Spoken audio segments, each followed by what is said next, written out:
우리 추수감사절의 그 유래는 그 성경적인 사건을 좀 중심으로 보면은 이스라엘 백성들이 광야 40년간 이제 생활을 하다가 가나안에 들어갔잖아요.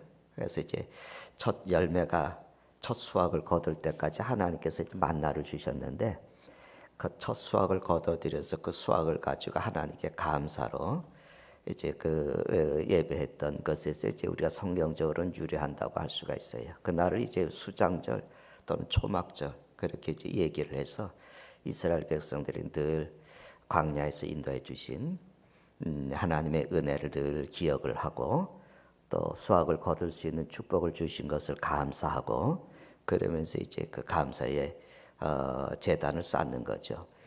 그 우리가 오늘 우리 한국 교회 오늘과 같은 추수감사절들은 그 청교도들에게서 시작이 됐다고 볼 수가 있어요. 이 청교도들이 누구냐면 당시에 이제 한 300년 전 17세기, 16, 17세기 한 300년 전에 교황이 언제나 중심이었거든요. 이 교황 중심적이고 어떤 제도적인 중심적인 그 신앙에서 그 복음 말씀의 중심의 신앙을 추구했던 그런 이제 개신교도들이에요. 그래서 이제 그 17세기 한 300여 년 전에 활동했던 개신교도들인데 이들의 삶을 보면 도덕적인 순수성을 추구해가고 낭비와 사치를 배격을 하고 근면하게 이제 그 살아가면서 대체로 이분들이 당시에 그 영국의 중상층을 이루고 있었습니다.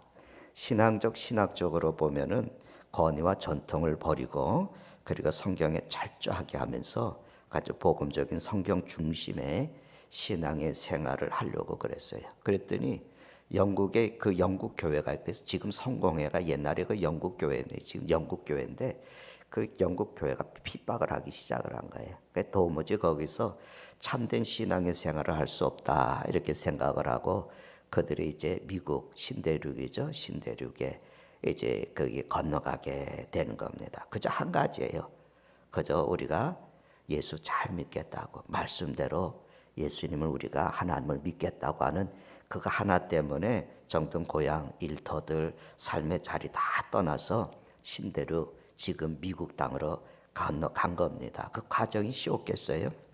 오는 중에도 건너가는 항해 중에도 많은 사람이 죽고 또 겨울에 도착해서 그 모진 그 고난 그 겨울을 또 이겨내고 그리고 또 이제 그 농사를 짓고 하는 그런 이제 일들 그 거쳐서 첫 수확을 거두고 그래서 자기들에게 도움이 되었던 원주민들과 초청을 해서 함께 감사로 축제를 했던 거 그것이 이제 우리 또 추수감사절에 이제 그 초기 시작이다 그렇게 이제 얘기할 수가 있어요. 그래서 지금도 미국은 청교도적인 신앙이 그래도 남아 있어서 추수감사절 생스기빙데이라고 그래서 이게 이제 그 공휴일입니다.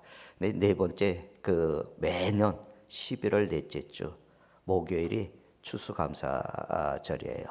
그러니까 우리는 추석이라고 그래요. 추석. 우리는 추석은 음력이기 때문에 날 바뀌지만 미국은 매년 11월 넷째 주 목요일이 추수감사절입니다. 공식적으로는 하루가 공휴일인데 목요일, 금요일, 토요일, 주일 연휴를 이렇게 쉬게 되고 또 기업들은 추수감사절 휴가가 있어서 어떨 때는 일주일씩 뭐 이렇게 긴 시간들, 넉넉한 시간들을 이제 그 감사의 절기로 보내죠. 그래서 멀리 나갔던 타지로 나갔던 가족들이 다 이제 집에 돌아와서 그래서 이제 같이 여기까지 보호하신 인도하신 하나님께 감사하고 가족들이 식탁 공동체를 갖습니다. 그때 이제 식탁에 차려지는 그 음식 중에 하나가 칠면조 요리예요. 칠면조가 지금 아마 미국에서 많이 지금 팔려 나가고 있을 겁니다. 그래서 온 가족이 식탁 공동체를 가지면서 하나님께 감사를 하고 그리고 주일에는 온 가족이 함께 주일의 예배에 참여하면서 하나님께 영광을 돌립니다. 그런데 우리도 이제 추수감사절을 단순히 뭐 우리가 수확을 거두어 들여서 감사를 한다 그런 것이 아니라 가족과 교회가 한 해에 우리를 인도하신 여기까지 돌보시고 인도해 주신 하나님께 감사를 고백하는 그런 이제 절기를 보내는 겁니다. 오래전이에요. 96년인가 제가 이제 부산에 있는 교회를 섬기고 있을 때 그 가수 윤형주 씨 그분이 이제 그 당시에는 장로 임직을 이제 받으셨어요. 각 받으셨는데 그분이 이제 그 와서 이제 간증을 하시면서 간증을 이제 당시에는 이제 가수 생활할 때의 그 간증들을 이렇게 쭉 해주시고 이제 말 끝나고 나서 이제 같이 저기 이제 같이 얘기를 나누고 그러는 시간에 그분이 이제 이런 얘기를 했어요. 참 이게 그분이 이제 그러니까 그 전에입니다. 우리가 그 간증하긴 바로 그 전인데 자기 아내하고 삼풍백화점에서 이제 그 식사를 약속을 했대요. 그래서 이제 자기는 딴 데에서 삼풍백화점을 향해서 삼풍백화점 아시죠? 삼풍백화점으로 이제 식사를 만나기 위해서 가고 아내는 이제 집에서 이렇게 출발을 그렇게 하는데 유난히 그날따라 길이 막혀 길에 뭐 잡혀가지고 그렇게 뭐 앞으로 갈 수가 없었대요. 그래서 결국은 약속 시간까지 못 간 거예요. 부인도 집에서 출발을 하려고 그러니까 너무나 심한 두통이 와가지고 도무지 외출을 할 수가 없어서 그냥 그 외출을 멈추고 식사가 이제 취소가 돼버린 거예요, 만남이. 근데 그때에 삼풍백화점이 무너졌다는 거예요. 뭐 큰 그 슬픔이고 큰 아픔이고 나라에 큰 비극적인 사건이 일어났지만 개인적으로 봤을 때 하나님의 큰 은혜를 경험을 했다고. 그래서 그분이 그 얘기를 한 게 기억이 생생하게 나는 거예요. 나는 이제 길이 막혀도 짜증내지 않습니다. 거기에는 하나님의 뜻이 있겠죠. 그걸 우리는 머리가 아프고 고통하고 아픔이 와도 그것 때문에 괴로워하고 속상해하지 않기로 했습니다. 하나님이 거기에도 뜻이 있겠죠. 그 얘기를 하는 얘기를 들었어요. 우리 권사님 중에 한 분이 이제 우리 몇 분이 이렇게 같이 이렇게 가는데 얘기를 하죠. 목사님, 제가 하나님의 큰 은혜와 축복을 경험을 했습니다. 하면서 이제 얘기를 하셨어요. 그 지인들하고 여행을 이제 그 계획을 하고 여행을 하기로 약속을 하고 했는데 그 출발하기 하루 전인가요? 갑자기 허리에 통증이 오는 거예요. 움직일 수가 없었던 거예요. 꼼짝하지 못할 정도로 통증이 왔다는 거예요. 그래서 이제 지인들에게 도무지 나 여행을 못 가겠다고 갔다 들어오라고 그렇게 그 통지를 해놓고 병원에도 겨우 갔다 온 거예요. 얼마나 속상해요. 갑자기 아픈 내가 왜 이렇게 갑자기 아프냐고. 그러니까 얼마나 속상하겠어요. 그냥 아파서 꼼짝하지 못하고 있었는데 나중에 안일입니다. 그런데 나중에 안일이지만 같이 가기로 한 그 여행을 같이 가기로 한 그 지인들이 어느 식당 개업식 때에 식당에 가셨다가 확진이 되신 거예요. 두 분이. 그래요. 확진이 되신 거예요. 그건 몰랐죠. 그때는 아무도 몰랐습니다. 그래서 잠깐 만남을 이뤘으니까 권사님도 아마 검사를 하고 이제 음성이 나왔는데 같이 그분들은 못 가니까 같이 그분들은 여행을 갔다 온 모양이에요. 그런데 갔다 오셔서 그분들이 확진이 되셨는데 한 분은 병원에 계속해서 입원해 계셨다가 퇴원을 하셨고 한 분은 치료가 안 돼서 세상을 떠나셨다는 소식을 듣고 같이 가면서 그 전화를 하시는 얘기를 이렇게 들었어요. 굉장한 슬픔이죠. 아픔, 가까이 지인이 세상을 떠났으니까 그 얘기를 하면서 권사님 얘기가 제가 기억이 나요. 내가 움직일 정도만 아팠어도 그분들과 같이 갔을 거라고. 내가 조금만 덜 아팠어도 그분과 같이 갔을 텐데 그럼 나도 확진해도 어떤 일이 일어났을지 모르는데 도무지 움직일 수가 없도록 하나님이 강제로 아픔을 주셔서 오늘 나를 붙잡아 주셨다고 그 얘기를 이제 하시는 걸 들어. 이게 2달 전이에요. 이게 얼마 안 됐을 때예요. 거기까지 누가 알겠어요? 여행을 가기로 약속을 했는데 가지 못하는 것 때문에 미안하기도 하고 속상하기도 하고. 그 순간이 얼마나 아주 우리 흔히 말하는 아찔한 순간이겠습니까? 만약 그날 출발하기 직전만이라도 허리 통증이 조금만이라도 덜 아팠다라면 어떻게 됐겠어요? 그런 큰 경험을 하니까 아픈 것도 은혜가 돼. 아픈 것도 은혜가 돼. 그것 때문에 내 생명이 지켜질 수 있었으니까. 사랑하는 성도 여러분, 고난의 사건도 우리가 기다려 보면은 그래서 믿음의 눈으로 우리가 이렇게 바라보면 그게 우리 축복의 사건일 수 있어요. 그저 우리가 일이 잘 풀리고 모든 것이 턱턱턱턱 일이 되어지는 것만이 복이 아닙니다. 때로는 막히기도 하고 때로는 실패하기도 하고 때로는 병들기도 하고 고통받는 것도 그냥 믿음의 눈으로 바라보면서 기다리면 그것이 축복일 때도 있어요. 믿음의 눈으로 볼 때는 나의 고통과 어려움을 통해서도 하나님은 그 아름다운 구원의 역사를 이루어 가시기 때문에 그런 거예요. 그래서 우리가 모든 것이 합력해서 선을 이룬다는 믿음의 고백을 늘 하지 않습니까? 하나님이 모든 것 합력해서 선을 이루신다고. 그럼 우리가 그래서 늘 주님의 선하신 뜻이 이루어지기를 기도합니다. 주님의 선하신 뜻이 이루어지기를 기도합니다. 올해 작년에서 금년 한 해는 우리 얼마나 많은 힘듦과 아픔을 경험을 합니까? 여러 번 위기도 있고 우리 경험을 하기도 하잖아요. 현재도 우리가 속상할 수도 있죠. 그러나 이제 우리가 다사다난했던 이제 금년들 이제 우리가 이제 정리하고 새로운 한 해를 준비하는 이 시점에서 그저 우리가 차분하게 우리의 삶들을 한번 이렇게 평가해야 할 것입니다. 돌아보면서 결론은 뭐겠어요? 감사로, 또 내일은 소망 주게 기다리는 그런 믿음의 삶이 우리에게 필요하죠. 근데 오늘 내 인생이 여기까지 어떻게 왔나? 하나님 앞에 책임지는 겸손한 마음을 가지고 내 삶을 한번 냉정하게 바라보는 것, 이것이 우리가 또 감사를 해야 하는 이때에 볼 우리의 모습입니다. 오늘 본문의 말씀은 사무엘이 이스라엘의 이제 사사 지도자로 있을 때의 일이거든요. 이제 사사 시대가 끝나가고 새로운 왕 이제 사울 다윗 이렇게 왕국 시대가 도래하는 전환적인 그런 상황이에요. 그러니까 이때는 한마디로 말하면 뭐 정치적으로, 사회적으로, 영적으로 뭐 형편이 좋지 못한 그런 이제 아주 혼란스러운 그런 때였습니다. 하나님의 백성들이 믿음으로 살지 못하고 아주 번번이 블레셋에 의해서 괴롭힘을 당하던 그런 때예요. 급기야는 우리가 알듯이 이 사사시대 막바지 이 엘리 제사장 때는 가장 소중하게 지켜야 될 하나님의 법궤, 그 언약궤조차도 블레셋에 빼앗겼던 그런 이제 시기였어요. 그래서 하나님의 영광이 이스라엘에서 떠났다 이런 표현을 했거든요. 하나님의 영광이 이스라엘에서 떠났어요. 이거는 하나님이 함께하지 않는다는 거예요. 그러니까 영적으로 아주 캄캄하고 어두운 그런 시대였습니다. 여러분 엘리 제사장 때는 하나님의 말씀과 이상이 희미했다. 하나님의 말씀과 이상이 희미할 때 있어. 하나님의 말씀이 희미하다고 하는 것은 굉장히 의미심장한 말입니다. 하나님은 누군가를 쓰시고자 할 때 축복하실 때 항상 먼저 말씀을 주셨어요.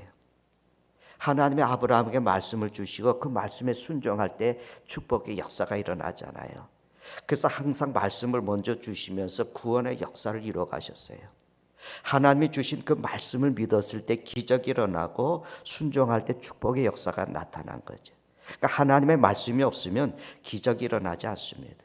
그래서 이스라엘이 블레셋과의 전쟁에서 법궤를 가지고 나가요. 하나님이 우리하고 함께하면 이긴다고 법궤를 가지고 나갔지만 그래서 하나님의 도우심으로 승리하기 원했지만 하나님의 능력은 나타나지 않았어요. 그래서 그 법궤까지도 빼앗겼거든요. 그건 왜 그랬습니까? 죄악이 관영하고 음란하고 패역한 시대였어요. 그래서 하나님께서 말씀을 하나님의 입을 닫으셨어요. 하나님께서 이스라엘 향해서 말씀을 하지 않았습니다. 그런데 이제 하나님의 강건적인 역사와 은혜로 인해서 그 빼앗겼던 법궤가 7개월 만에 이스라엘 땅으로 돌아오거든요. 온전히 돌아오질 못했어요. 그러나 이스라엘 백성들은 하나님의 법궤를 소중하게 여기면서 마음으로 하나님을 사모하기 시작했습니다. 우리도 그러지 않습니까? 예배를 드리지 못할 때 우리가 이제 우리 마음의 예배에 대한 소중함, 간절함이 있잖아요. 그래서 여러분 대표 기도할 때마다 우리가 기도할 때마다 나오는 그게 예배가 얼마나 중요했는지 주님 우리가 예배를 진심으로 사모합니다. 우리가 예배를 잘 드릴 수 있게 해달라고 하는 그런 고백의 기도들을 우리가 대표 기도할 때마다 하지 않았습니까? 이스라엘이 그랬어요. 그래서 이게 사무엘상 7장 오늘 본문 말씀의 2절에 보니까 뒤에 보면 이렇게 이스라엘 온 족속이 여호와를 사모하니라. 온 족속이. 그러니까 이스라엘은 실패를 통해서 이스라엘 백성들이 변한 거예요. 마음이 하나님께로 향하고 하나님에 대한 귀중한 신앙이 회복이 된 거예요. 여러분 이게 축복이라는 것을 아십니까? 하나님의 사람들이 하나님과의 관계가 회복이 돼요. 내 마음에 하나님을 사모하는 마음이 생기고 하나님 앞에 나가고자 하는 열망이 생기는 게 이게 은혜 중에 은혜예요. 이렇게 하나님을 사모하는 이스라엘 백성들에게 사무엘이 이렇게 말합니다. 3절의 말씀에 보면은 너희들이 돌아오고 싶으냐? 너희들이 돌아오고 싶거든 이방의 신을 버려라.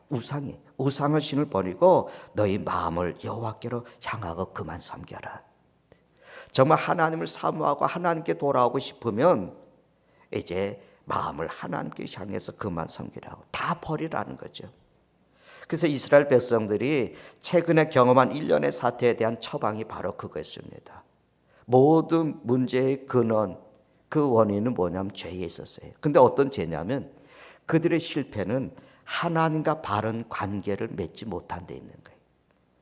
내가 하나님과 바른 관계를 맺지 못했어요. 여러분, 엘리 제사장의 두 아들 홈니와 비느하스가 있잖아요. 이 행실이 성경이 뭐라 그랬냐면 이들의 행실이 나빴다는 거예요. 근데 이들이 제사장 일을 했거든요. 아버지가 제사장이었고 아들도 제사장 일을 했거든요. 근데 성경이 뭐라고 했냐면 행실이 나빠 하나님을 알지 못하더라. 제사장이었는데 행실이 나빠 하나님을 알지 못해서 그 하는 행동을 보면 성전에서 하는 행동들을 보면 엉망이었어요. 그 행실이 나빠지면 교만해집니다. 그 교만이 쌓여지게 되면 하나님 앞에서 죄가 되는 거예요. 그 결국은 뭐냐면 하나님이 없어요. 하나님을 알지 못하고 자기가 신이 되기도 하고 우상을 숭배하게 되는 거예요. 그 결국은 그게 망하는 겁니다. 망하는 첫 단계가 뭐냐면 하나님을 알지 못하는 거예요. 그래서 호세아서는 망해가는 이스라엘을 향해서 외치는 게 뭐겠어요? 하나님을 알라고, 힘써서 하나님을 알라고. 이스라엘 백성들이 바른 길로 나가기 위해서는 먼저 뭐냐면 죄의 문제를 해결해야지 된다고 사무엘이 백성들에게 외치는 거예요. 너희 마음을 여호와께로 향하고 그만 섬기라. 그러니까 그렇게 우리가 하지 못했던 것에 대해서 회개하자는 거예요. 그래서 촉구하는 거예요. 그래서 이스라엘이 결정을 한 일이 뭐냐면 회중들이 미스바에 모이는 겁니다. 그래서 5절의 말씀에 보니까 온 이스라엘이 미스바로 모이라. 회개의 자리예요. 모여라. 내가 너희를 위해서 여호와께 기도하겠다고. 근데 이들이 모여서 한 일이 세 가지입니다. 첫째는 뭐냐면 금식을 하면서 회개했어요. 자기들의 죄를 회개했어요. 6절의 말씀에 보면은 이렇게 얘기해요. 그날 종일 금식하고 그래서 거기서 이르되 우리가 여호와께 범죄했습니다. 바로 여기서 모든 삶의 문제들이 실마리가 풀려가기 시작한 겁니다. 그러니까 모든 문제는 뭐냐면 하나님과의 관계의 회복이라는, 즉 회개라고 하는 자리에서 해결이 되는 거예요. 회개라는 것은 우리가 단순히 얘기하면 하나님을 떠났던 사람이 하나님께로 돌아오는 거 아니겠어요? 하나님을 내가 멀리했던 사람이 하나님을 가까이 하는 거 아니겠어요? 하나님을 괴롭게 했던 사람들이 하나님을 기쁘시게 하는 게 아니겠어요? 늘 자기가 중심이 돼서 살아가던 인생의 삶의 길을 돌이켜서 늘 자기 삶의 중심이 하나님이 되게 하는 거 아니겠어요? 우리 믿는 사람들은 하나님을 멀리하고서는 결코 성공을 할 수가 없습니다. 주님께서 말씀하셨어요. 너희는 나를 떠나서 아무것도 할 수 없다고. 우리가 주님께 붙어 있어야 우리가 삶의 열매들을 맺어갈 수 있는 거예요. 하나님을 의지하지 않고서는 내가 아무리 선한 선인이라 하더라도 바르게 살아갈 수가 없습니다. 하나님이 없이 결코 우리는 진정한 참된 행복을 경험을 할 수가 없습니다. 하나님을 우리가 떠나서는 결코 복된 삶을 우리가 살아갈 수 없습니다. 여러분, 오늘 한 해 여러분 어떻게 사셨습니까? 삶이 바쁘셨습니까? 여러분 마음속에서 하나님이 멀리 가지 않으셨습니까? 내 마음이 하나님으로부터 좀 멀어지지 않았습니까? 다양한 이유들로 인해서 내 마음에 하나님을 사모하고 앙망하는 그런 마음들이 내 마음 중심에 있었습니까? 내 마음이 하나님 앞에 있었습니까? 그래서 내가 하나님 앞에서 삶이 진실했었습니까? 하나님을 사랑하는 그 감격과 기쁨 속에서 이웃에게 덕을 세우고 이웃을 돌아보면서 사셨습니까? 내가 정말 바르게 신앙의 생활을 했었습니까? 하나님께서 내게 주신 그 사명들, 내게 허락하신 그 일들 내가 진실함과 성실함으로 감당을 하셨습니까? 만약에 우리가 그렇게 하지 못했다면 겸손하게 우리의 잘못들과 우리의 허물들을 회개하면서 하나님께 돌아가는 게 우선이라는 거예요. 그래서 하나님만 전심으로 우리가 섬기자는 거예요. 회개하는 바로 여기에 우리의 참다운 삶이 시작이 되는 것입니다. 그래서 그들이 모여서 제일 먼저 한 거예요. 금식하면서 주님, 하나님, 우리가 하나님 앞에 범죄했습니다 하면 회개의 고백을 하는 거죠.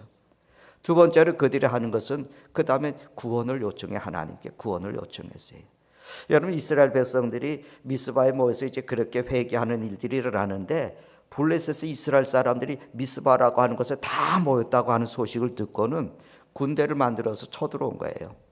그 블레셋이 치러오는 그 위기에 처했는데, 이스라엘 백성들은 뭐 우리가 무기를 점검하자, 집에 가서 무기를 가져오자, 뭐 병사들 몇 명이 되느냐, 이런 것들 얘기가 없습니다. 그렇죠? 어려움을 만나게 되니까 그들이 제일 먼저 한 게 기도했어요.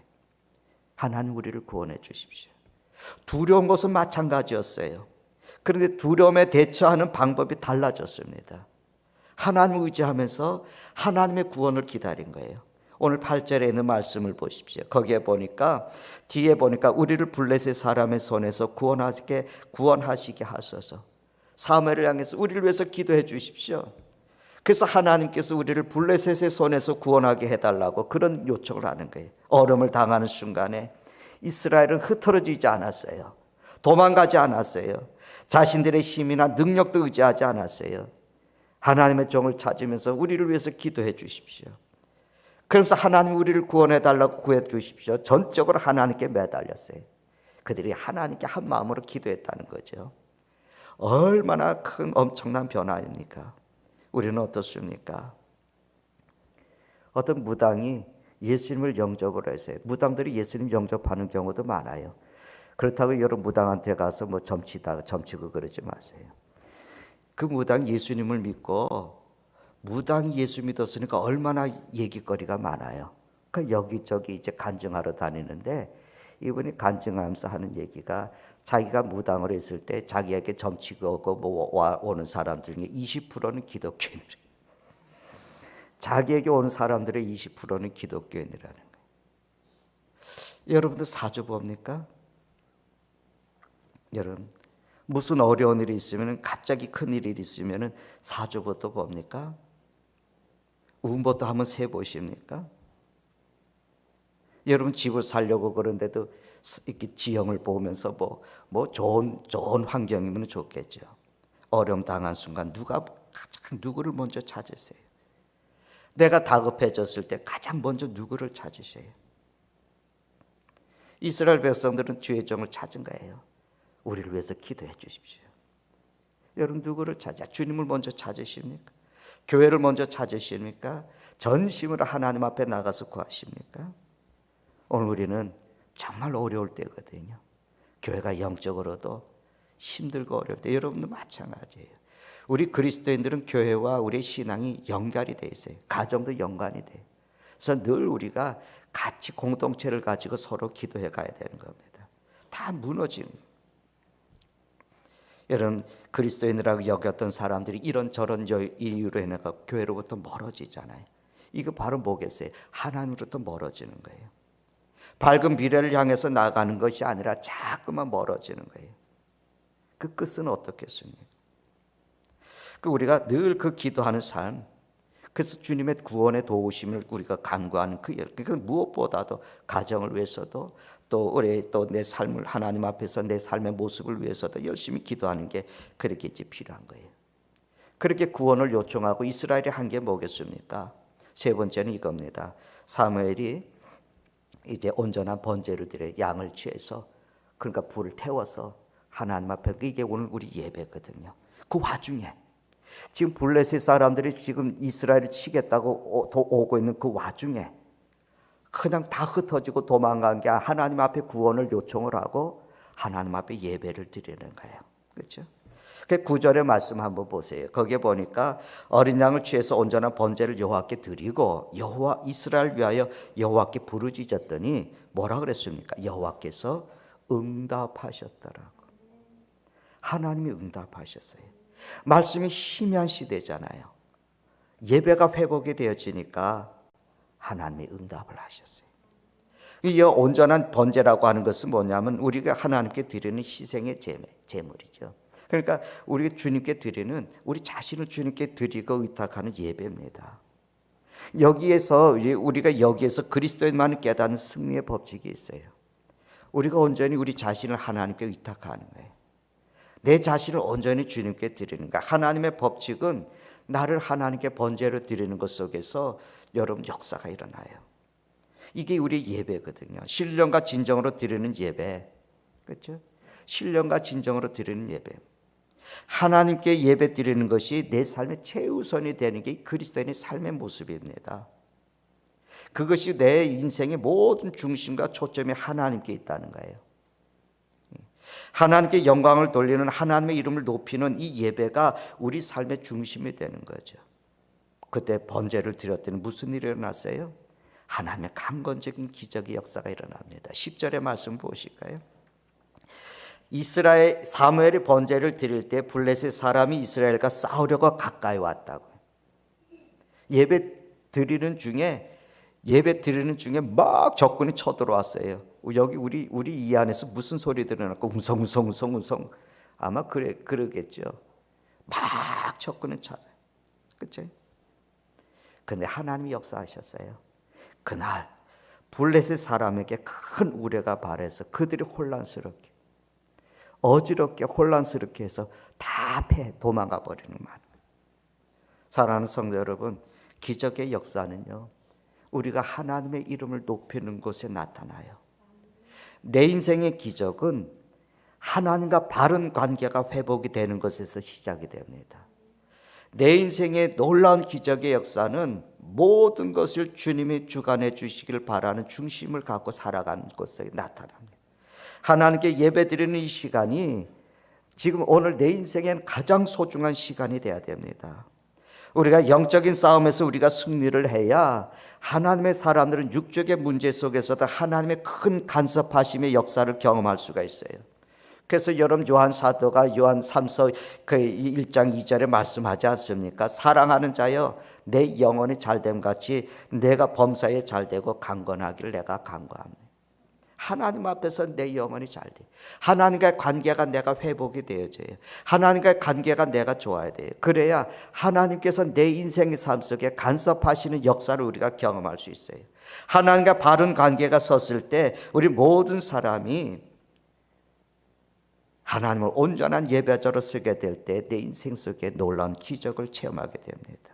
하나님이 역사하시니까 블레셋과의 전쟁에서 승리한 이스라엘 백성들은 그 놀라움을 경험한 거예요. 하나님의 도우심, 하나님의 도우심을 경험을 한 거예요. 그래서 그것을 기념하기 위해서 에베네셀 기념비를 세운 거예요. 하나님이 여기까지 우리를 도와주셨다. 하나님이 우리를 도우셨다. 그 12절의 말씀 보십시오. 거기에 보니까 돌을 취해서 미스바와 센 사이에 세우면서 뭐라 그랬습니까? 여호와께서 여기까지 우리를 도우셨다. 에베네셀 하나님, 여기까지 우리를 도우신 하나님.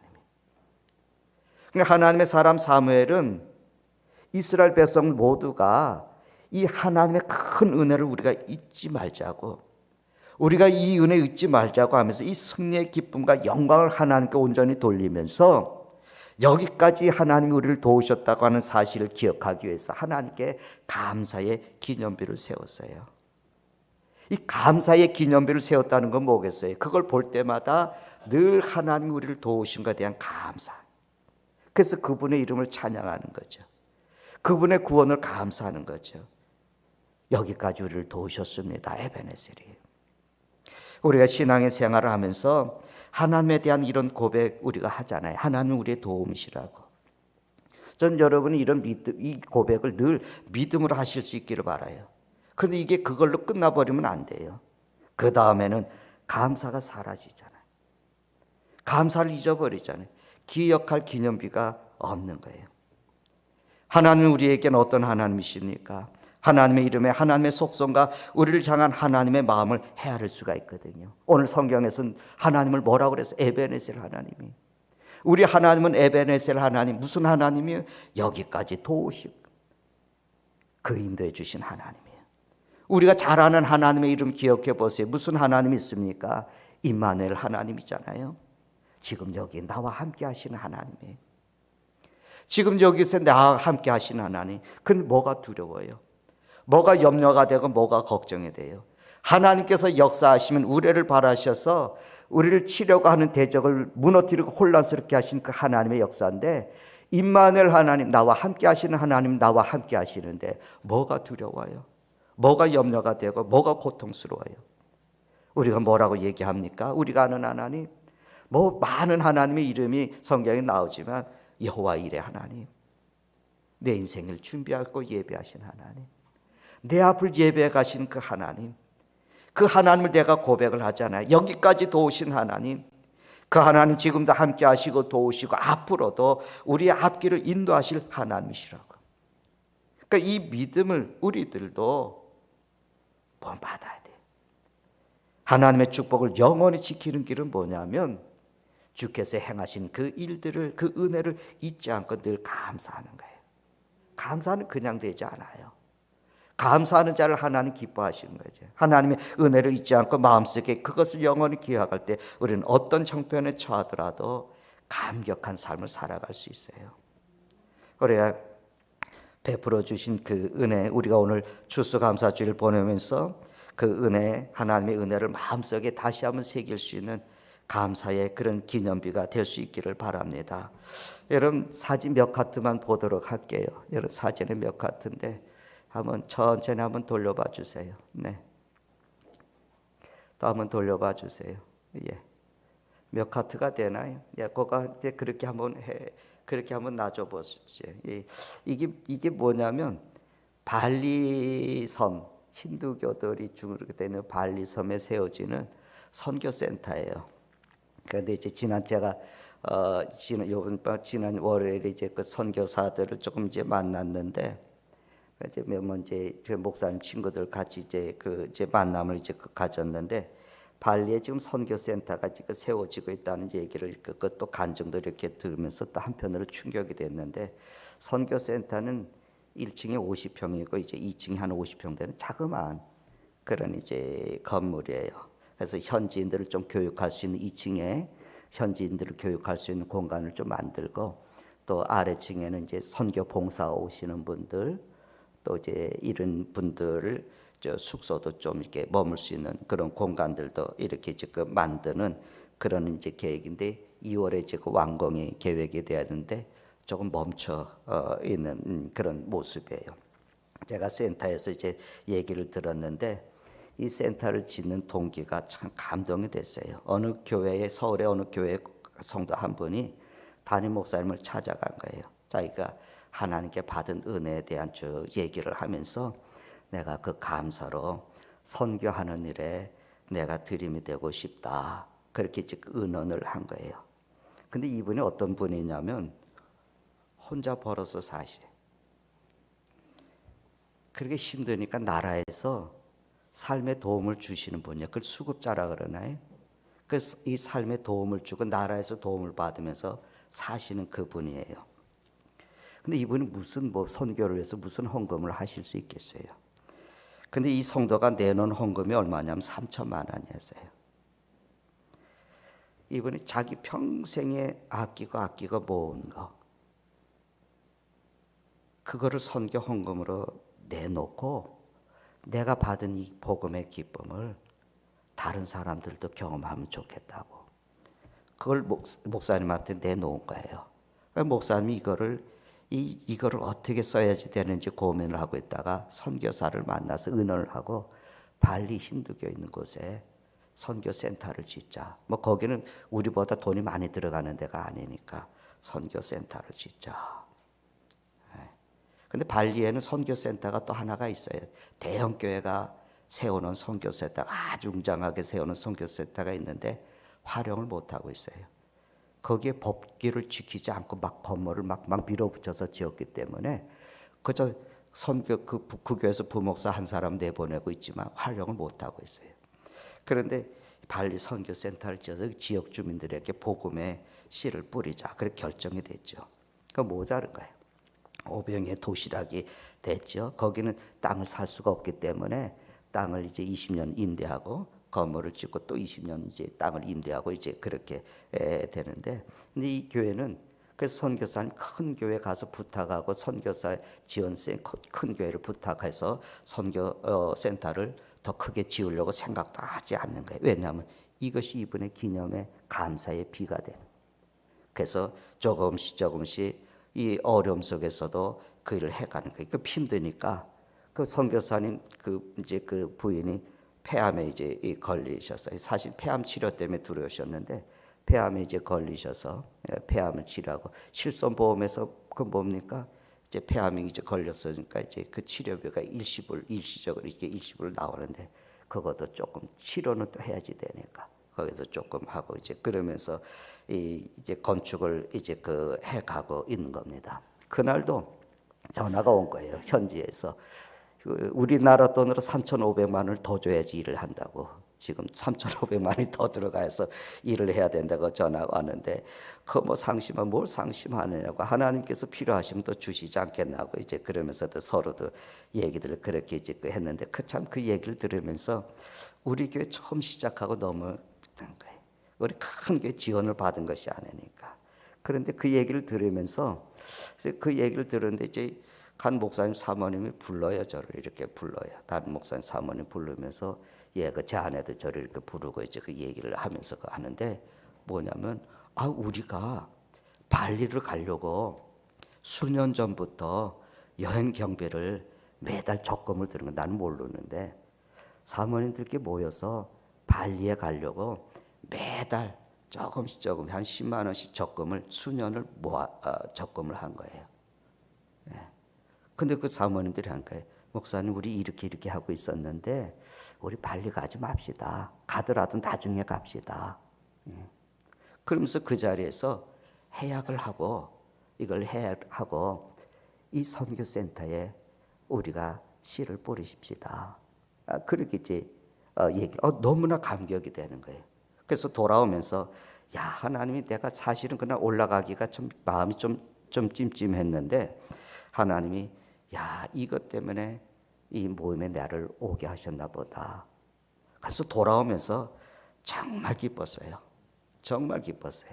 그래서 이제 해약을 하고 이제 12월 2일 날 그분이 이제 발리로 들어가시기 전날 바로 이제 그것을 다 전달을 하기로 한 얼마인지도 모르지만 하여간 수년간 모았으니까 꽤 있겠죠. 그래서 이제 같이 이제 나누도록 그렇게 했습니다.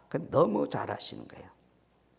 그죠? 없어질 거 아니겠어요? 여행 경비로 들어가는 거니까 그건 생명을 살리는 복음의 씨앗으로 남길 그 선교센터에 심으라고 그런 거죠. 아마 저도 그럴 거예요. 그거 이제 나중에 한번 발리 또 기회가 돼서 한번 가게 되면 그 센터를 보면서 기억을 하겠죠. 우리 그 여행 경비 했던 거 여기에 씨 뿌린 거야. 뭐 이렇게 이제 우리가 얘기를 하겠죠. 자신의 모든 것 드렸던 그 성도. 저는 그분이 그 중공에 대해서 그 센터에서 초청이 됐을 때 정말 그 마리아가 주님의 발에 나도 향을 붓고 기쁨과 감격 속에서 눈물을 흘리면서 그 발을 닦았던 그 심정을 헤아릴까?